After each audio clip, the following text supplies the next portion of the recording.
অনেকদিন আগে গ্রামের এক প্রান্তে ছিল একটি পুরনো দোতলা বাড়ি। বাড়িটা অদ্ভুতভাবে ফাঁকা পড়ে থাকত। আশেপাশের লোকেরা বলতো, ওই বাড়িটায় কেউ থাকতে পারে না, রাত নামলেই জানালায় একটা কালো ছায়া ঘোরাফেরা করে। গ্রামের মানুষ ভয় পেয়ে রাতে কখনোই ওদিক দিয়ে যেত না।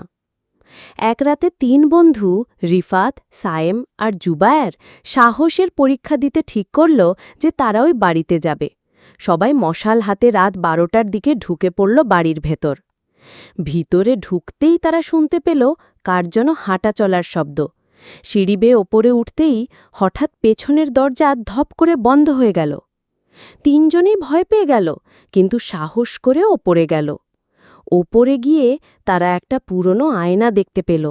আয়নায় নিজেদের প্রতিচ্ছবি দেখা যাচ্ছিল না, বরং সেখানে দাঁড়িয়েছিল এক কালো অবয়ব। কালো ছায়াটা ধীরে ধীরে হাত বাড়িয়ে আয়নার থেকে বের হয়ে আসতে লাগল। রিফাত ভয় পেয়ে দৌড় দিল, কিন্তু সায়েমকে সেই ছায়াটা জাপটে ধরল। ঘর জুড়ে শুধু শোনা গেল সায়েমের আর্তনাদ, আমাকে বাঁচাও। পরদিন সকালে মানুষজন বাড়িটার দরজা খোলা দেখতে পেল। ভেতরে পড়েছিল শুধু ২ জন, রিফাত আর জুবায়ের, অচেতন অবস্থায়। সায়েমের আর কোনো খোঁজই পাওয়া গেল না। আজও নাকি রাত ১২টার পর ওই বাড়ির ভিতর দিয়ে গেলে শোনা যায়, আমাকে বাঁচাও।